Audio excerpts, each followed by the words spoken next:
Of when we think of the future. As a country, we have always embraced the future and discussed many big ideas about what the future may hold. All of us have a common interest in the future: kids. What does the future hold for them? Our current system is failing our kids and our country. We know that America is falling behind. We are not getting kids where they need to be in reading, science, and math. Education is a critical part of the solution to every problem we face. The key question is, what does the future of learning look like, and how will we create it? When we think about the future, we're usually doing one of two things: dreaming or dreading. When we dream, we start with an idea, a positive trend, and take this idea to its logical conclusion. We imagine a utopia that represents our hopes for all that's possible. Maybe that idea is a belief in the promise of technology to transform learning. What would that look like? We might dream of being able to assess each student's needs, and then magically give them exactly what they need, exactly when they need it. But this is impossibly perfect and simplistic, ignoring the complexities of the learning process. When we dread, we start with a fear, a downward trend, and we likewise play out this idea to its logical conclusion. We imagine a dystopia, one filled with our fears of what might happen in the future.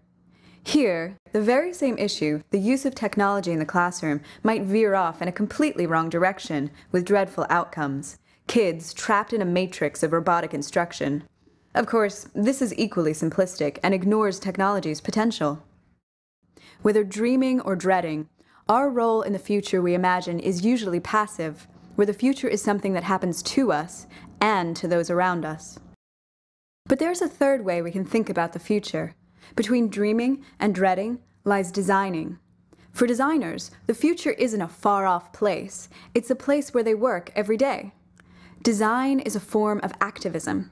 We imagine the future we want, then pick up the tools to start building it. Designers see the world as a kit of parts. They reshape and reassemble the best pieces from what's already out there to create something new and better. So what does it take to rethink learning? It's not about replication. It's about selecting and integrating many different parts to create the foundation of a new model. This is the art of integrative design. From birth to adulthood, society's purpose is critical: to accelerate our learning. And what's most important for kids today is learning how to learn. Society must develop learners ready to tackle challenges they cannot anticipate. Education is the system we created to serve that purpose.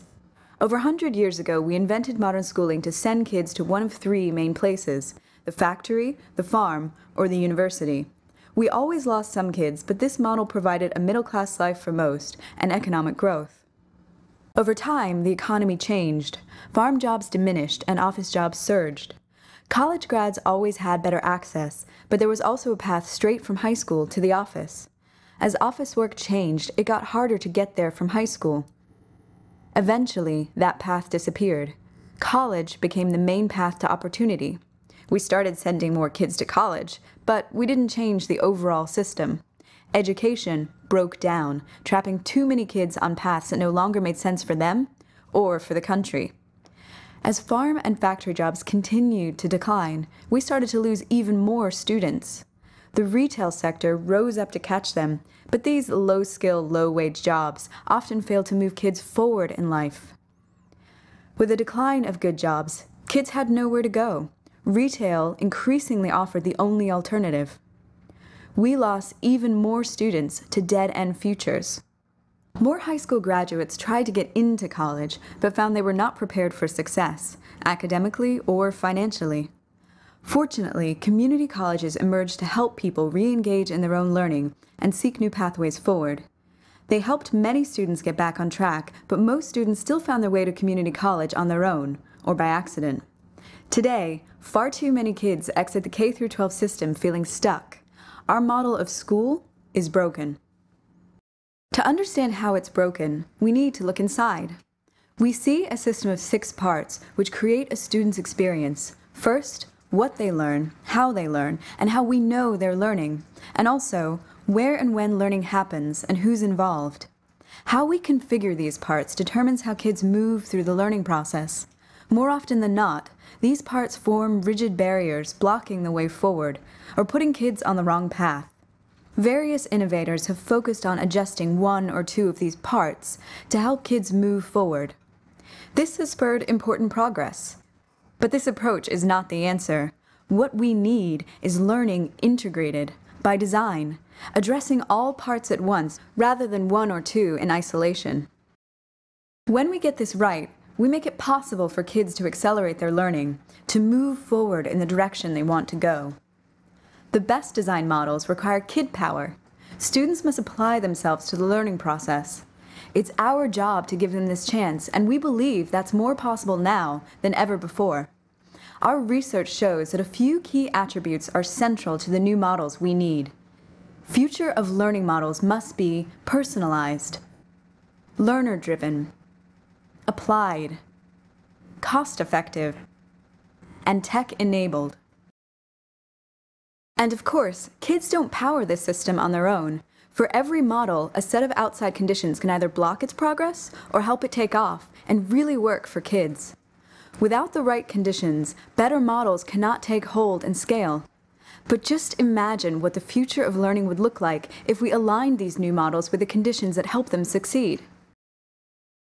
It would be a future where schools help kids get what they need to become successful learners and to accelerate their learning. But while school remains critical, it's not the only place where learning happens. Kids must be able to explore all their opportunities for learning, both in school and beyond. When we create a single integrated system, students will practice becoming lifelong learners, ready to go on to college or good jobs, ready for the challenges and opportunities of the future that awaits them. This is society's new purpose. We're already mapping this new learning ecosystem. We call our map the Human Capital Continuum, the paths that learners travel from birth to age 26 as they prepare for success in the adult world, and where far too many get stuck at key transition